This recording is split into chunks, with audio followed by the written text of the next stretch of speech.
Welcome to Biosphere tutorial. 2 अब हम पढ़ने जा रहे हैं पार्ट्स ऑफ सेल के बारे में। कल हमने पढ़ा था डिस्कवरी ऑफ सेल। अब हम पढ़ने जा रहे हैं parts of cell. For example ये अगर हमारे पास एक सेल है, इस सेल के अंदर कौन कौन से पार्ट हैं, तो पहले आप देखती बोलोगे कि क्या है, न्यूक्लियस है। फिर आप कहेंगे कि भाई चूंकि इसका शेप रॉड की तरह है तो ये क्या होगा, माइटोकॉन्ड्रिया होगा। आप कहेंगे कि एक एंडोप्लाज्मिक रेटिक्यूलम है जो न्यूक्लियर मेम्ब्रेन से लेके सेल मेम्ब्रेन तक चला जा रहा है, तो इसका नाम क्या होगा, एंडोप्लाज्मिक रेटिक्यूलम होगा। आप ये देखेंगे कि भाई सेल के अंदर आपको दो ऐसे स्ट्रक्चर नजर आएंगे। आप कहेंगे क्योंकि ये न्यूक्लियस के करीब है और दो है तो ये सेंट्रियोल है।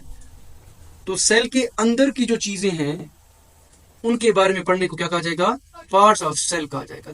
अब हम इन अंदर की चीजों को पढ़ने जा रहे हैं, लेकिन जब हम इन अंदर की चीजों को पढ़ना चाहेंगे तो हम पढ़ नहीं सकते, हमें कुछ मसले दरपेश होंगे।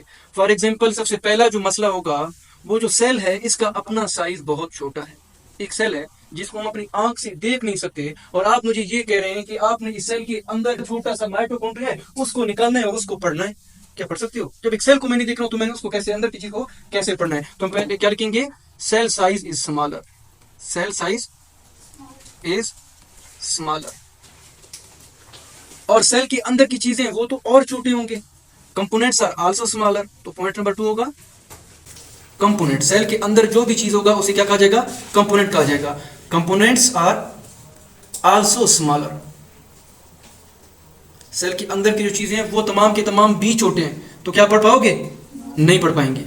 एक और मुसीबत है कि सेल के अंदर जो ये चीजें, मैंने भी एक को ब्लू कलर में ड्रा किया है, एक को ब्लू कलर में, एक को ग्रीन, एक को रेड कलर में ड्रा किया है। ये मैंने रंग दिए हुए, इनका कोई कलर नहीं होता, और जिस चीज का रंग नहीं होता वो ट्रांसपेरेंट होता है, वो आपको दिखाई नहीं देता है। शीशा है, ग्लास है, ट्रांसपेरेंट है, रोशनी गुजरता है आपको दिखाई नहीं देगा शीशा। तो जो सेल के अंदर की चीजें वो क्या भाई, कलरलेस हैं, ट्रांसपेरेंट हैं। तो हम पॉइंट लिखेंगे, कंपोनेंट्स आर ट्रांसपेरेंट।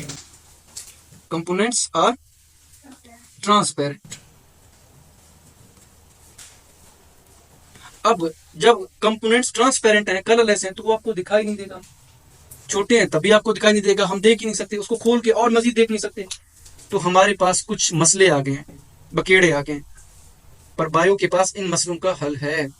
बायो कहते हैं परेशान नहीं हो जाना। बेशक ये सेल छोटा है, बेशक इसके अंदर की चीजें कलरलेस हैं, बेशक जैसे मैं अगर आपके सामने कह दूं कुत्ता बिल्ली, दो जानवरों का नाम लिया, मैं जब डॉग कहता हूँ, बिल्ली कहता हूँ, आपके दिमाग में फौरन बिल्ली और कुत्ते का डायग्राम आ ही जाता है। मैं राइबोसोम और माइटोकॉन्ड्रिया की बात करूंगा, आपके दिमाग में उनकी तस्वीर नहीं आएगा। क्यों? क्योंकि उनको हम बचपन से देखते आ रहे हैं। माइटोकॉन्ड्रिया और राइबोसोम को तो हमने बचपन से नहीं देखा ना भाई, हम इनको पहचान ही नहीं सकते। ये बंदी जिस चीज को देख रहा है ये कहेगा कि भाई ये न्यूक्लियस है, ये बंदी जिस चीज को देख रहा है कहते नहीं ये न्यूक्लियस नहीं, ये भाई माइटोकॉन्ड्रिया। कैसे पहचाने? तो एक और हर्डल भी है कि हम आइडेंटिफाई नहीं कर सकते, पहचान नहीं सकते, आइडेंटिफाई नहीं कर सकते। तो बायो ने कुछ ऐसे तरीके बनाए हुए हैं कि उस तरीके के जरिए से हम एक सेल का जो साइज छोटा है, उस छोटे सेल के साइज को क्या कर देंगे, बड़ा कर सकेंगे, इनलार्ज कर सकेंगे। सेल के अंदर की जो चीजें जो बगैर रंग के हैं, कलरलेस हैं, हम उन अंदर की चीजों को क्या कर सकेंगे, कलर कर सकेंगे। सेल के अंदर की जो चीजें हैं, जो इनके अंदर की छोटी छोटी चीजें हैं, जिसमें एक चीज का साइज दूसरे से मुख्तलिफ है, जिसमें एक चीज का रंग दूसरे से मुख्तलिफ है, हम नहीं देख पा रहे हैं, हम उनको पहचान सकते हैं। तो बायो का वो तरीका है कार जिसमें आप सेल के अंदर की चीजों को पढ़ने लगेंगे। फॉर एग्जाम्पल मैं आपसे एक बात कहता हूँ, यार ये माइक्रोस्कोप उठा लो और इस सेल को एग्जामिन कर लो। आपने कभी जिंदगी में माइक्रोस्कोप देखा नहीं है और मैं आपको स्लाइड दे रहा हूँ, आपको तो माइक्रोस्कोप इस्तेमाल करना ही नहीं आता। जब आपको माइक्रोस्कोप इस्तेमाल करना नहीं आता तो आप सेल को क्या खाक देख सकोगे?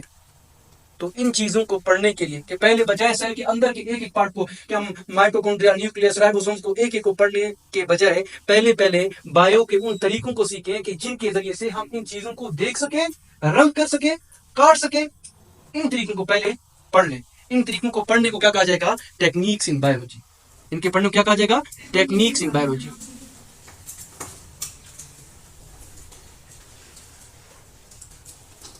तो बायो के अंदर जब आप सेल को पढ़ेंगे, सेल को पढ़ने के लिए डिफरेंट टेक्निक्स इस्तेमाल होते हैं। सेल को पढ़ने के लिए डिफरेंट टेक्निक्स है बेटा। इनमें सबसे पहला जो टेक्निक है उसे कहा जाता है सेल फ्रैक्शनेशन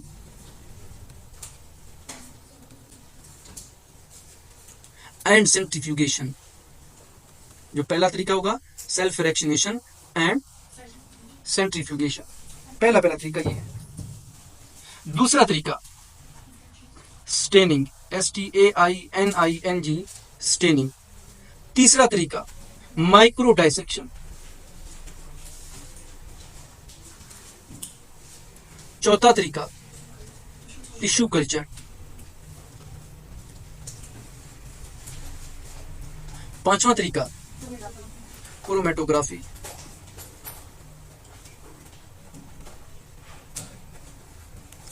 छठा तरीका इलेक्ट्रोफोरोसिस। सातवां तरीका माइक्रोमेट्री या स्पेक्ट्रोमेट्री।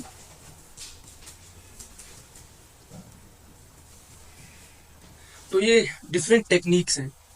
पहले बजाय हमने पार्ट्स ऑफ सेल को पढ़ने के, हमने इन तरीकों को सीखना होगा। फॉर एग्जांपल कोल्लू से एक लड़की आई हुई है, उसको मैं कह दूं ये लो माइक्रोस्कोप, उस बेचारे ने कहाँ पे माइक्रोस्कोप देखा होगा? उसने इंसान की आंखों पे सिर्फ ऐनक के अलावा कभी कुछ चीज देखा ही नहीं होगा, तो उसे माइक्रोस्कोप कहाँ से इस्तेमाल करना होगा? उसे क्या पता होगा कि मैग्नीफाई में कैसे कर लूँ? उसे कैसे पता होगा कि भाई मैं इसको रेजोल्यूशन पावर कैसे मैं बढ़ा लूँ?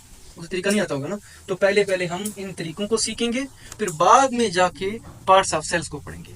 तो पहला जो तरीकाकार है उसे क्या कहा जा रहा है? Self fractionation and centrifugation.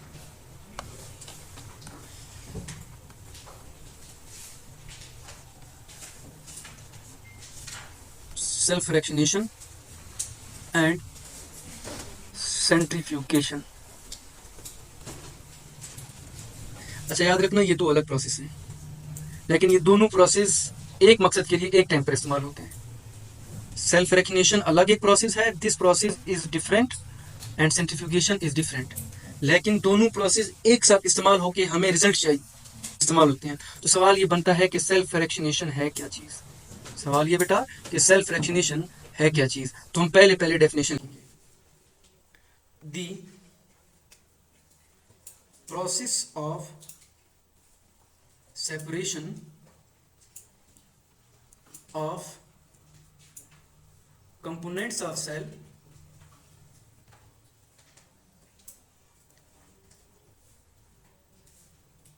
without altering their shape and function. The process of isolation of components of cell without altering their shape and function. Definition क्या है? इस definition पे गौर कर लेते हैं। लेट सपोज ये हमारे पास एक सेल है, इस सेल के अंदर ये एक न्यूक्लियस मौजूद है।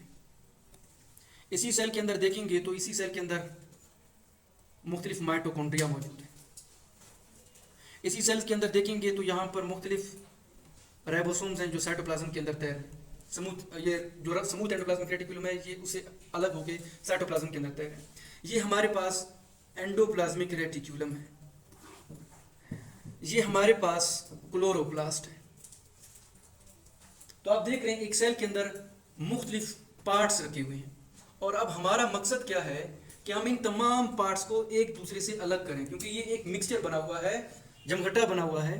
हमारा मकसद क्या है कि माइटोकॉन्ड्रिया जितने हैं उन तमाम माइटोकॉन्ड्रिया को इकट्ठा करके अलग करें, राइबोसोम जितने हैं उन तमाम को इकट्ठा करके अलग एक जगह पे रखें, क्लोरोप्लास्ट जो पड़े हुए हैं उन तमाम को इकट्ठा करके अलग एक जगह पे रखें। फॉर एग्जांपल मैं आपसे कहूं कि क्लास के अंदर वो फीमेल इस साइड पर आ जाएं जिनके ग्रीन कलर के ड्रेस हैं, तो तमाम ग्रीन कलर के ड्रेस की बच्चियां इस साइड पर आ जाएंगी। मैं कहूंगा कि व्हाइट कलर की ड्रेस जो फीमेल है वो उस साइड पे चले जाएं। मैं कहूंगा ब्लैक कलर के जो लड़कियां हैं वो पीछे चले जाएं। मैं कह दूंगा भाई रेड कलर की जो फीमेल है वो यहाँ पर आ जाएं। तो मैं आपको क्या कर रहा हूँ, आपके कपड़ों के रंग की बुनियाद पर मैं एक लड़कियों को क्या कर रहा हूँ, दूसरे से अलग अलग कर रहा हूँ, सेपरेट कर रहा हूँ। तो सेल्फ फ्रैक्शनेशन भी क्या है कि सेल के अंदर की जो चीजें हैं लाइक दिस इन तमाम चीजों को सेल से अलग करना है, इनको सेल से जुदा करना है। तो वो प्रोसेस जिसमें हम सेल के अंदर की चीजों को एक दूसरे से अलग करें, और अलग करने के बाद एक शर्त भी है, ऐसा ना हो कि जब आपने अलग कर दिया अब इनका शेप चेंज ना हो, और जो माइटोकॉन्ड्रिया सेल के अंदर वो काम कर रहा था सेल के बाहर जब आप इसको अलग करोगे बाहर भी वो काम करे। तो सेल के अंदर की चीजों को उन्हीं की शक्ल में सेल से बाहर निकालना, और उसी तरीके का काम करते रहने के बाद इनको एक दूसरे से जुदा करना, इस प्रोसेस को क्या कहा जा रहा है, सेल्फ फ्रैक्शनेशन कहा जा रहा है। फॉर एग्जांपल मैंने ये तमाम के तमाम इनको पकड़ लिया, ये क्या है भाई, क्लोरोप्लास्ट हैं, इनको पकड़ के मैंने सेल से अलग कर दिया। तो सेल के अंदर की चीजों को सेल से अलग करके पढ़ना, इस प्रोसेस को क्या कहा जा रहा है, सेल्फ फ्रैक्शनेशन कहा जा रहा है। अब सेल फ्रैक्शनेशन के डिफरेंट स्टेप हैं। अब इतना आसान तो नहीं है ना, एक चीज जो मुझे दिखाई नहीं दे रहा मैं उसके अंदर की चीजों को पकड़ के कैसे भाई मैं अलग कर लूं, it is not so easy ना भाई। अब इनको पढ़ने के लिए इसके डिफरेंट स्टेप्स हैं, इस प्रोसेस के क्या बेटा स्टेप्स हैं। This process complete in 4 step, this process completes in 4 steps. ये जो अमल है ये 4 स्टेप्स में मुकम्मल हो जाएगा। This process completes in 4 steps. इनमें जो पहला स्टेप है उस स्टेप को नाम दिया जाता है होमोजेनाइजेशन।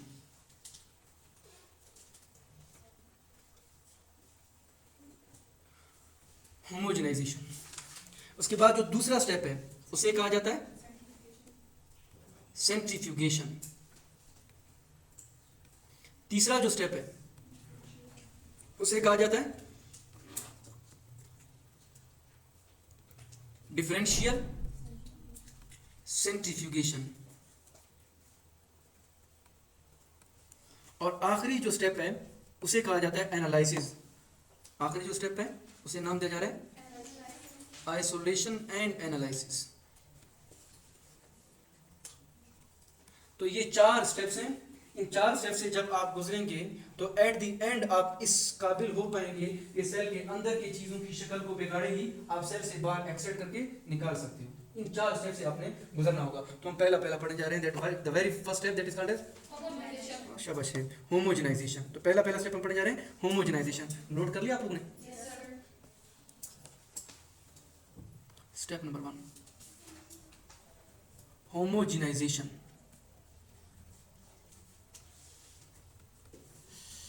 स्टेप नंबर 1 बेटा होमोजेनाइजेशन। एक हल्का सा डेफिनेशन लिख लेते हैं फिर इसको समझ लेते हैं। The process of forming a gel like substance after grinding by a food mixer is called homogenization.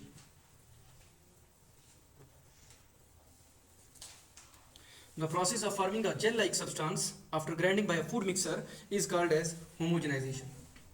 समझ में नहीं आया क्योंकि मैंने खुद जब डेफिनेशन किया मुझे भी समझ में नहीं आया, तो आपको क्या खाक में समझ में आ जाएगा। फॉर एग्जांपल इस स्टेप को डिटेल में समझ लेते हैं। अब हम ये चाह रहे हैं कि भाई होमोजेनाइजेशन क्या तरीका है और ये तरीका क्यों जरूरी है। सेंट्रीफ्यूगेशन के अंदर ये तरीका क्यों जरूरी है, ये तरीका क्या है, अपने दिमाग के खुद एक सवाल बनाओ, ये तरीका क्या है और ये तरीका क्यों जरूरी है। आज आगे नहीं बैठ गए भाई, आज चार्ज नहीं लगाना था तुमसे, मैंने चार्ज करके लाया भाई।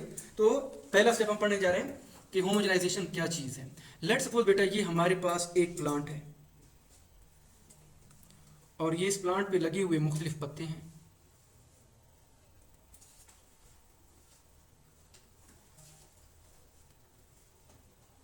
तो एक प्लांट है और इस प्लांट पे लगे हुए मुख्तलिफ पत्ते हैं और ये फिर इस प्लांट का रूट है।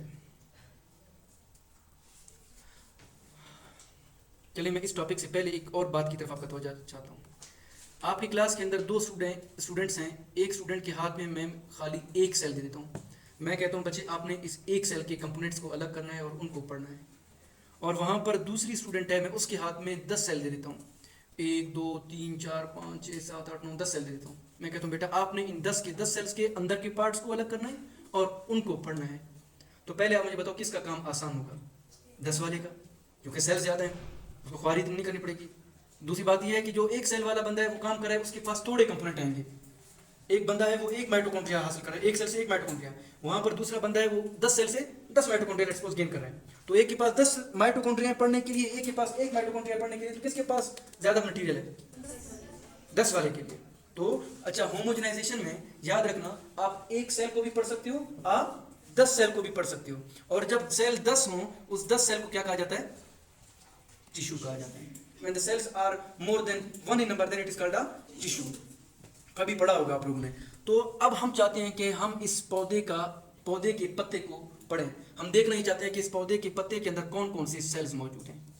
इस पौधे के पत्ते के अंदर कौन कौन से सेल मौजूद हैं। तो मैं ऐसा करता हूँ, इस पौधे के पत्ते का एक टुकड़ा काट देता हूँ। ये जो ऊपर वाला टुकड़ा है जिसको मैंने सर्कल के अंदर बंद कर दिया है, अब मैं इस टुकड़े को काटता हूं और इसके अंदर के सेल्स के पार्ट्स को पढ़ना चाह रहा हूं। तो इस पत्ते को उठा के मैं एक बर्तन के अंदर डाल देता हूं।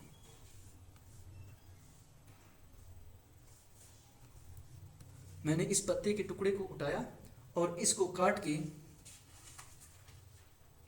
एक बर्तन के अंदर बंद कर दिया या बर्तन के अंदर डाल दिया।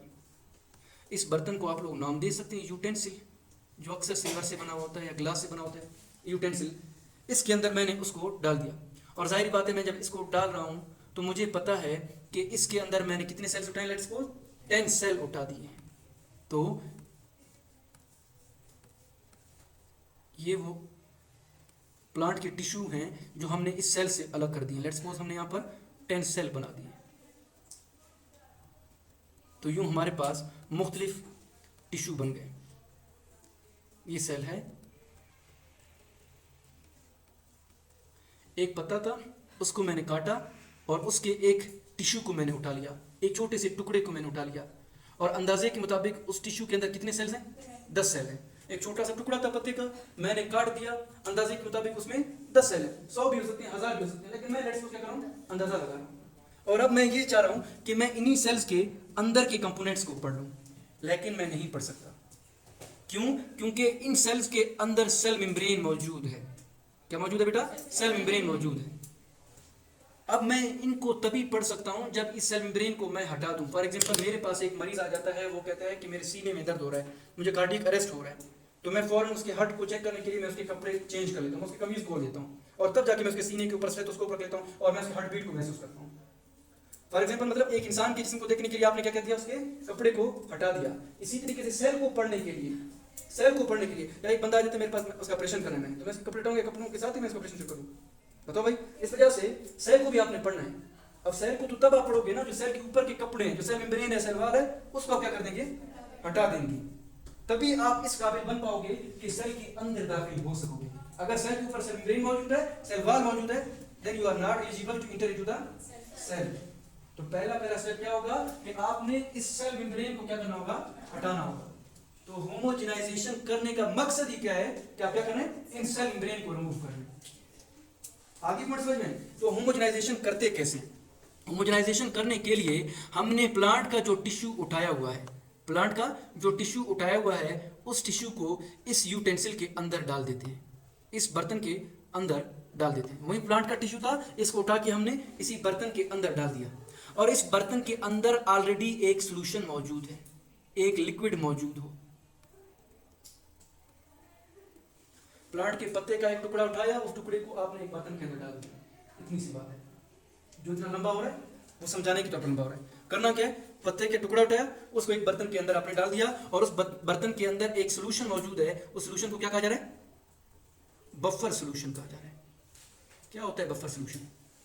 ये सोल्यूशन क्या है, बफर सोल्यूशन क्या है? यानी ये एक ऐसा सोल्यूशन है जिसका पहले टेम्परेचर नॉर्मल हो, इट हैज नॉर्मल टेम्परेचर, ज्यादा गर्म ना हो, नॉर्मल पीएच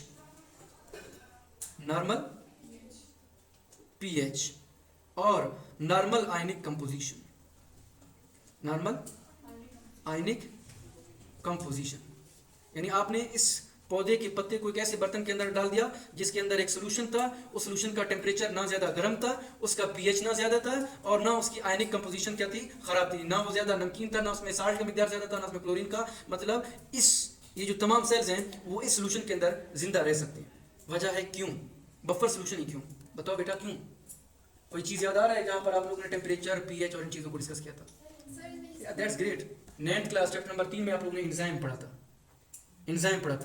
एंजाइम को काम करने के लिए नॉर्मल टेम्परेचर चाहिए, एंजाइम को काम करने के लिए नॉर्मल पीएच चाहिए, एंजाइम को काम करने के लिए नॉर्मल आयनिक कंपोजिशन चाहिए। अगर आप एक एंजाइम को ये चीजें नहीं देंगे तो एंजाइम काम कर देना छोड़ देंगे। जब एक एंजाइम काम कर देना छोड़ देगा तो सेल के अंदर केमिकल रिएक्शन स्टॉप हो जाएंगे, नहीं होंगे। जब सेल के अंदर केमिकल रिएक्शन नहीं होंगे तो क्या वो सेल जिंदा रह सकता है? क्या वो सेल अपने काम कर सकता है? नहीं कर सकता ना। तो ऊपर में डेफिनेशन क्या लिखा था कि without altering their shape and function, वो फंक्शन तभी करेगा जब उसके एंजाइम सही रहेंगे ना भाई। इस वजह से हमने पौधे के पत्ते को काट के किसके अंदर डाल दिया, बफर सॉल्यूशन के अंदर डाल दिया।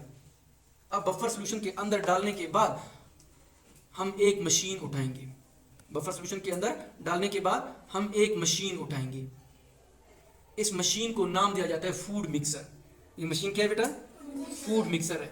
आप में से अक्सर लड़कियों ने घर में केक बनाने की प्रैक्टिस तो की होगी, और यकीनन गंदा भी आया होगा, खराब भी आया होगा, या तो पका हुआ ऐसा पका हुआ होगा कि वो बीच में फूड कड़क होगा, बाहर से नरम नरम होगा, ऐसा ही होगा ना भाई पहला पहला। तो आप लोग बेकिंग करने के लिए फूड मिक्सर को अंडा और बेसन के आटे को मिक्स कर रहे होते हो, या पश्तून मेरी बहनें बैठी हुई हैं, बलोच भी बैठी हुई हैं। आप लोगों ने देखा होगा एक घरों में जब हम गाय के दूध को दही बनाते हैं, उससे लस्सी बनाने के लिए एक मोटर ऊपर से लगा लेते हैं जिसके पंख होते हैं, जब वो गोल गोल घूमते हैं तो वो दही से क्या बन जाती है, लस्सी बन जाती है ना बेटा।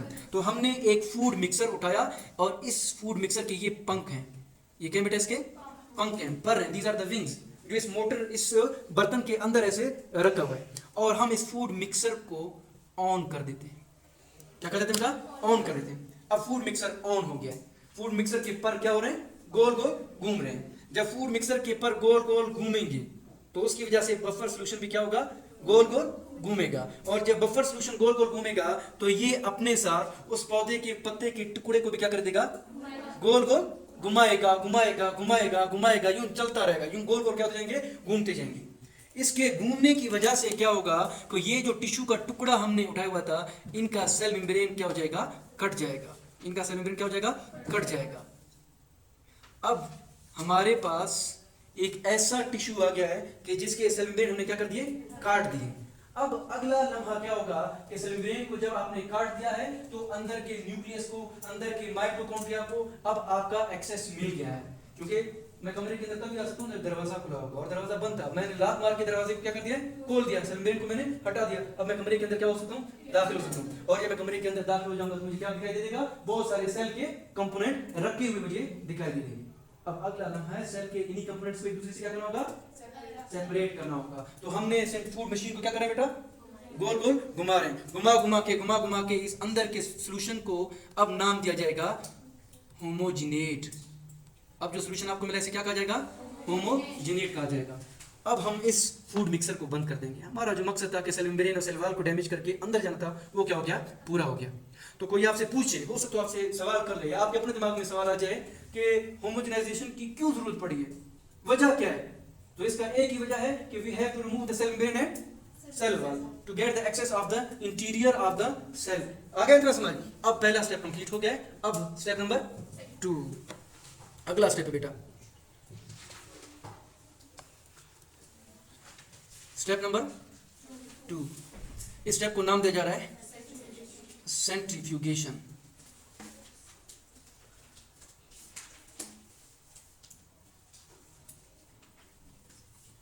सेंट्रीफ्यूगेशन एक लफ्ज में साथ में लिख रहा हूं, first spin, centrifugation step number 2 है।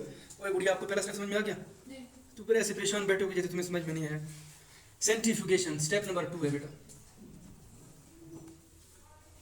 डेफिनेशन लिख लेते हैं।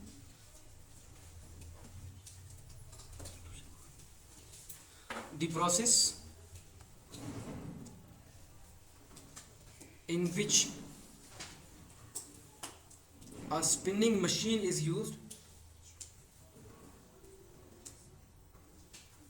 the process in which a spinning machine या बेटा डिवाइस लिख दो, spinning device is used,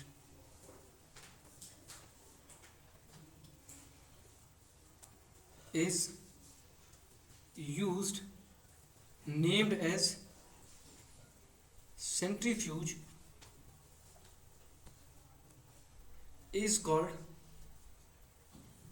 centrifugation, is called as centrifugation। Centrifugation क्या है भाई, अगला स्टेप है सेंट्रीफ्यूगेशन क्या है, डिटेल से देखते हैं इसको। इसमें एक डिवाइस यूज हो रहा है। जब भी आप लफ्ज डिवाइस देखेंगे तो आप समझ जाना इस चीज़ को चलाने के लिए आपको बिजली चाहिए। तो यानी ये बिजली से बनने वाली कोई चीज़ चाहिए। इस प्रोसेस में आपको एक ऐसी मशीन चाहिए जिसको सेंट्रीफ्यूज कहा जाता है। मैं पहले सेंट्रीफ्यूज की डेफिनेशन लिखवा देता हूँ, फिर उसके बाद मैं आपको समझा देता हूँ। वैसे फिजिक्स का एक मज़ेदार फार्मूला मैं आपको बता देता हूँ। फिजिक्स कहता है कि जब आपके पास कोई बर्तन है उस बर्तन के अंदर छोटे और बड़े चीजें मिक्स हैं। एक बर्तन है जिसके अंदर छोटी चीजें और बड़ी चीजें मिक्स हैं। जब आप इन चीजों को हल्के स्पीड पे घुमाओगे, गोल गोल घुमाओगे, तो बड़ी चीजें नीचे बैठेंगे और छोटी चीजें क्या हो जाएंगे, ऊपर आ जाएंगी।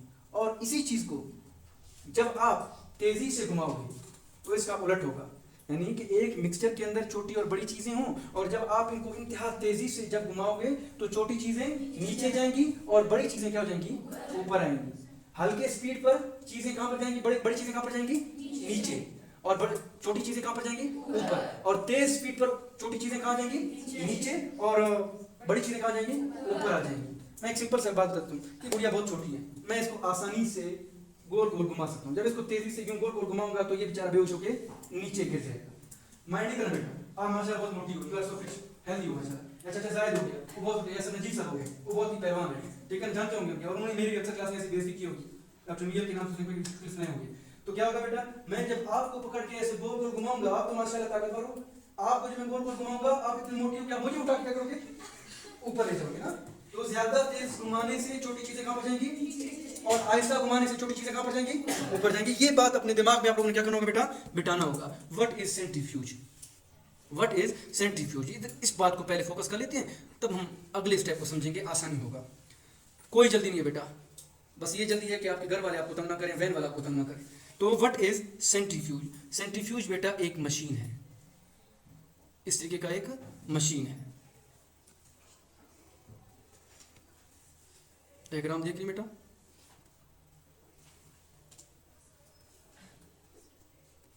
ये एक सेंट्रीफ्यूज है। सेंट्रीफ्यूज के ऊपर यहां पर एक गोल सा स्टेज बना हुआ है, एक गोल सा स्टेज बना हुआ है जिसके अंदर छोटे छोटे नोजल हैं, खड्डे बने हुए। क्या बने, खड्डे बने हैं। और इन नोजल के ऊपर एक ढकना रखा हुआ है, इनके ऊपर क्या रखा है बेटा, ऐसे एक ढकना रखा हुआ है। इन खड्डों के अंदर आप छोटे छोटे टेस्ट ट्यूब को डाल देते हैं। किसको डाल देते हैं बेटा, टेस्ट ट्यूब को डाल देते हैं। टेस्ट ट्यूब को डालने के बाद आप जब इसके बटन को ऑन करेंगे तो ये जो गोल जगह रखा हुआ है ये स्पिनिंग करना शुरू हो जाएगा, गोल गोल घूमना शुरू हो जाएगा। और इनके जो गोल गोल घूमने की ताकत है, जो स्पीड है, वो हमारे हाथ में है। वी कैन कंट्रोल दिस, हमारे हाथ में है। आपकी मर्जी है, आप इसको हल्की स्पीड 800 स्पिन वर्क पर घुमा सकते हैं, यानी 1 मिनट पे ये 800 टाइम घूमे। आपकी मर्जी है, आप इसको 1000 की स्पीड पे भी घुमा सकते हैं। आपकी मर्जी है, आप इसको 10,000 की स्पीड पे भी घुमा सकते हैं। आपकी मर्जी है कि आप इसको 1.5 लाख की स्पीड पे भी क्या कर सकते हैं, घुमा सकते हैं। यहाँ पर इसका नॉब बना हुआ होता है, वो आपकी मर्जी, जैसे एक पंखा होता है, आप इसकी डिमर और कंट्रोलर है, इसके ऊपर लिखा होता है कि आपने पंखे को आहिस्ता चलाना है तो पंखे के विंग्स क्या होते हैं, आहिस्ता चलते हैं। आप इसको थोड़ा और ज्यादा करोगे तो वो तेज चल जाते हैं। You know that procedure. Washing machine है, उसके जो विंग लगे हुए हैं, आप उनको आहिस्ता कपड़े धुलाना चाहती हो तो उसको आप 3 पे रख लेते हैं, और तेज चलाते हो तो 2 पे रख लेती हो, और फास्ट रहना चाहती हो, मेरे बेटे कोई कपड़े नहीं धोए, मुझे एक्सपीरियंस है, ठीक है, मैं सब कपड़े धुलूंगी इसलिए बता रहा। तो ना आप इसको तेज तेज घुमाएंगे तो 1 पे रखोगे तो क्या हो जाएगा, और तेजी से घूमेगा। अब हमने क्या करना है, ऊपर हमने कोई मिक्सचर होमोजिनेट किया था, ऊपर कोई एक मिक्सचर था जिसको हमने क्या किया बेटा, होमोजिनेट किया है। इस मिक्सचर को यहां से उठाएंगे। अब ये फूड मशीन हमारे काम का नहीं है, अब ये फूड मशीन बेटा इसको हमने हटा देना है। और इस यूटेंसिल के अंदर, इस बर्तन के अंदर जो होमोजिनेट है, अब हमने इसको उठाना है और इसको उठा के टेस्ट ट्यूब के अंदर डालना है। जी बेटा, अभी तक सेपरेट नहीं हुआ, अभी तक मिक्स है। सेपरेट करने के लिए अगला लम्हा है जिसे सेंट्रीफ्यूगेशन कहा जा रहा है। होमोजिनेट क्यों किया था, उसका मकसद ये था सेल मेम्ब्रेन को उठा दो। अगला स्टेप है जहां पे ये क्या हो जाएंगे, सेपरेट हो जाएंगे। अब हमने इस होमोजिनेट को उठाया है, इस चीज को उठाया है, और इस चीज को उठा के इस टेस्ट ट्यूब के अंदर डालना है। इंतहाई बदसूरत टेस्ट ट्यूब है, तो एक खूबसूरत सा टेस्ट ट्यूब बना लेते बेटा। तो हमने इस होमोजिनेट को उठाया और इस टेस्ट ट्यूब के अंदर हमने क्या कर दिया, इसको डाल दिया। कैसा टेस्ट ट्यूब बन गया।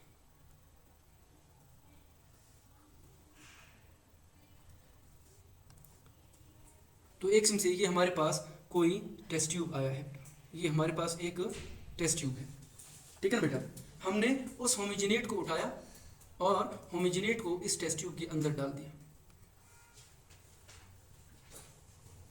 ये वो होमोजिनेट है और ये होमोजिनेट का बफर सॉल्यूशन है। लेकिन क्या है कि आप इस होमोजिनेट के अंदर बड़े चीज का जो न्यूक्लियस है वो भी मौजूद है, बड़े साइज के माइटोकॉन्ड्रिया हैं वो भी मौजूद हैं, छोटे साइज के राइबोसोम्स हैं वो भी क्या बेटा यहाँ पर मौजूद हैं, और एंडोप्लाज्मिक रेटिक्यूलम के छोटे छोटे टुकड़े मौजूद हैं, यहाँ पर क्लोरोप्लास्ट भी क्या है बेटा मौजूद हैं। लेकिन आप लोग ये देख रहे हैं कि ये चीजें मिक्स हैं, हम पता नहीं कर रहे हैं, हम देखते हैं कि ये चीज बड़ा पड़ा हुआ है, इसके साथ एक छोटा चीज भी है, उसके पास एक बड़ा चीज भी है, तो हम क्या कर रहे होते हैं, ये चीजें मिक्स हैं, क्या बेटा मिक्स हैं। अब हमने इस टेस्ट ट्यूब को यहाँ से उठाना है और इसको यहाँ से उठा के इसको हमने कहाँ पे ला के लगाना है, इस सेंट्रीफ्यूज के अंदर आके यूं यहाँ पर क्या करना है बेटा फिट करना है। अब सेंट्रीफ्यूज क्योंकि डायग्राम इतनी प्रॉपर नहीं है ना, वो मैं कर सकता हूँ, समझ जाए कि हमने उसको उठा के क्या कर दिया, यहाँ पे आके फिट कर दिया। अब फिट करने के बाद इसको यहाँ पे लगाने के बाद ऊपर के ढकने को आपने बंद कर देना है, ऐसा ना ढकना खुला हो। थर्मास की चाय जब डाल रहे होते तो ऊपर वाला प्लेट बंद होता है ना भाई, क्या होगा जब ऊपर वाला ढकना खुला होगा तो जो अंदर की बात होगी वो आपके हाथ को जलाएगा, या अंडे को आज आप लोगों ने घर में जाके डाला है, अंडे को जब आप गोल गोल घुमाओगे तो अंडा निकल के आप मुंह पे लग जाएगा। तो इस चीज को आपने क्या करना बेटा बंद करना होगा, इस ढकने को आपने बंद कर दिया ताकि जो सेंट्रीफ्यूज के अंदर की जो चीजें मटेरियल है वो बाहर ना आ जाए। और अब आप लोगों ने हल्के स्पीड पर इसको घुमाना है, 1 घंटे तक घुमाना है। कितने घंटे तक, 1 घंटे तक घुमाना है, यानी 1 मिनट में वो 800 टाइम पर घूमता है। अब आपने लगातार इसको 1 घंटे तक कितनी की स्पीड पे घुमाना है, 800, यानी पंखे को नंबर 3 पर 1 घंटे के लिए चलाना है, चलाना है, चलाना है, चलाना है, चलाना है। एट द एंड में क्या होगा कि इस टेस्ट ट्यूब के अंदर जो पहले चीजें आगे पीछे थी, बड़े के साथ छोटा रखा था, उनकी तरतीब क्या होगा, चेंज हो जाएगा। अब चूंकि हम हल्के स्पीड पे घुमा रहे हैं तो हल्के स्पीड पे घुमाने की वजह से क्या होगा, इस टेस्ट ट्यूब के अंदर जो बड़ी साइज की चीजें हैं वो कहां पर बैठेंगी, नीचे बैठेंगी, और उससे जो छोटी चीजें होंगी वो कहां पर जाएंगी, थोड़ा सा और ऊपर जाएंगी, उससे और छोटी चीजें कहां पर जाएंगी, और उससे ऊपर चली जाएंगी। और यूं इस टेस्ट ट्यूब के अंदर 2 जगह बनेंगी, एक वो जगह जहां पर छोटी चीजें हैं और एक जगह जहां पर बड़ी चीजें हैं। एक वो जगह जहां पर छोटी चीजें हैं। मैं सवाल पूछता हूं, ये मुझे बताओ बड़ी चीज नीचे क्यों है? सही बोला है, पक्का सही बोला है, मेरा दिल खुश हो गया इस बात को सुन के। बट मुझे एक और जवाब सुनना था, वो इस वजह से क्योंकि हम इसको क्या कर रहे हैं, हल्की स्पीड पे चला रहे हैं। आपको बता चुका हूं, जो चीज हल्की स्पीड पे चलाओगे तो वो जो बड़ी साइज की चीज होगा कहां पर जाएगा, नीचे जाएगा। याद है ना आप उनको, ये बात नहीं भूलना, ये इंट्री टेस्ट में भी आप लोगों का पीछा नहीं छोड़ेगा ये चीज।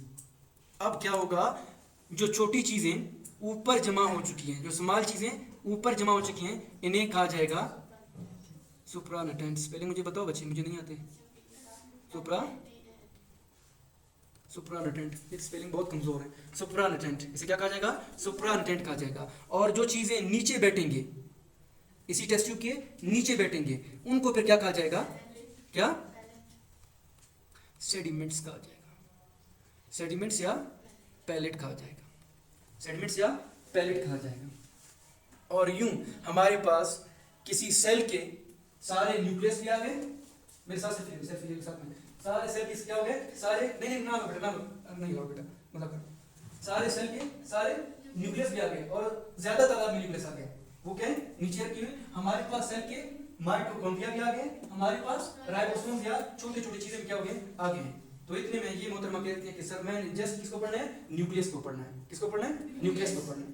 तो ये बंदा अगले स्टेप में दाखिल हो जाएगा। बेटा सेंट्रीफ्यूगेशन इतना था कि आपने हल्के आंच पे घुमाया, उधर ऊपर कहीं पे लिखा होगा फर्स्ट स्पिन, ऊपर मैंने कहीं पे लिखा है पहली स्पिन। जब आप पहली स्पिनिंग कर लेते हो, बड़ी साइज का चीज अगर छोटे नीचे बैठेगा तो उसको क्या कहा जाता है, फर्स्ट स्पिन। बस आपका हो गया। अब स्टेप नंबर 3 है, अगला स्टेप है स्टेप नंबर 3, डिफरेंशियल सेंट्रीफ्यूगेशन। अब मिस जायदा ये कह रही है कि मैंने न्यूक्लियस को पढ़ना है। मैंने किसको पढ़ना है बेटा, न्यूक्लियस को पढ़ना है। मिस जायदा ये कह रही है कि इन्होंने किसको पढ़ना है बेटा, न्यूक्लियस को पढ़ना है। तो ये बंदी क्या करेगी, अगले स्टेप में दाखिल हो जाएगी, जिसका नाम क्या है, डिफरेंशियल सेंट्रीफ्यूगेशन।